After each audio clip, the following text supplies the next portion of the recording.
எல்லாருக்கும் வணக்கம். இன்னைக்கு திருப்பதிக்கு எதுக்கு வந்தோம்னா, நேற்று என்னுடைய பிறந்த நாள். ஸோ பிறந்த நாளுக்காக நேற்று வந்தோம்.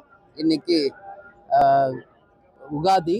அதனால இன்னைக்கு பெருமாளை தரிசிச்சுட்டு வேண்டிக்கிட்டு எல்லாரும் நல்லா இருக்கணும், அதான் மெயின். லோக சேமமா இருக்கணும், எல்லாரும் நல்லா இருக்கணும் அப்படின்னு வேண்டிட்டு வந்திருக்கோம். நிச்சயமாக இந்த ஆண்டு ஒரு மகத்தான வெற்றி பெற்று எல்லோருக்கும் நல்லது நிச்சயம் நாங்கள் செய்வோம் அப்படின்றத சொல்கிறேன்.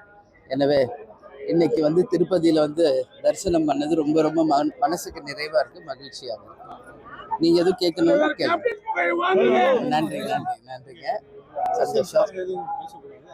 ஆமாம் ஆமாம், அரசியல் இது கோயில் அப்படிங்கிறதுனால நம்ம அரசியல் எதுவும் பேச வேண்டாம். எல்லாருக்குமே வருஷ பருப்பு வாழ்த்துக்கள் உங்க எல்லாருக்குமே. அதனால இன்னைக்கு பெருமாளை சேவிக்க வந்துடும். எல்லாருமே நல்லா இருக்கணும், இந்த லோகமே நல்லா இருக்கணும், எல்லா மக்களும் நல்லா இருக்கணும், அதான் மெயின் பிரார்த்தனை. எனக்கு உங்க எல்லாரையும் சந்திச்சதுல ரொம்ப மகிழ்ச்சி. நன்றி, வணக்கம். 2026 ஒரு மகத்தான ஒரு வெற்றி ஆண்டாக எல்லாருக்குமே இருக்கும்.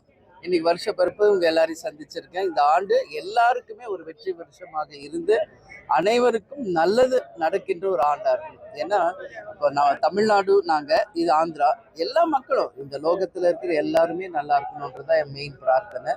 அதனால எல்லாருமே நல்லா இருப்பாங்க. இந்த வருஷம் எல்லாருக்குமே சக்சஸ்ஃபுல் இயராக இருக்கும் அப்படின்னு சொல்லி நான் வாழ்த்துறேன். விஜயகாந்த் சார்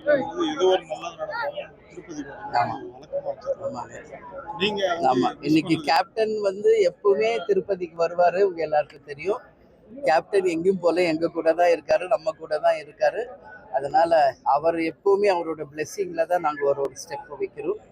எப்பவுமே எந்த ஒரு விஷயம் துவங்குவதாக இருக்கட்டும், வெற்றி பெற்ற பிறகும் நம்ம திருப்பதிக்கு வருவோம். அந்த வகையில இந்த வாட்டி தேர்தலை சந்திப்பதற்கு முன் பெருமாளை தரிசிச்சுட்டு போறோம். மகத்தான வெற்றி பெற்று மீண்டும் வருவோம்.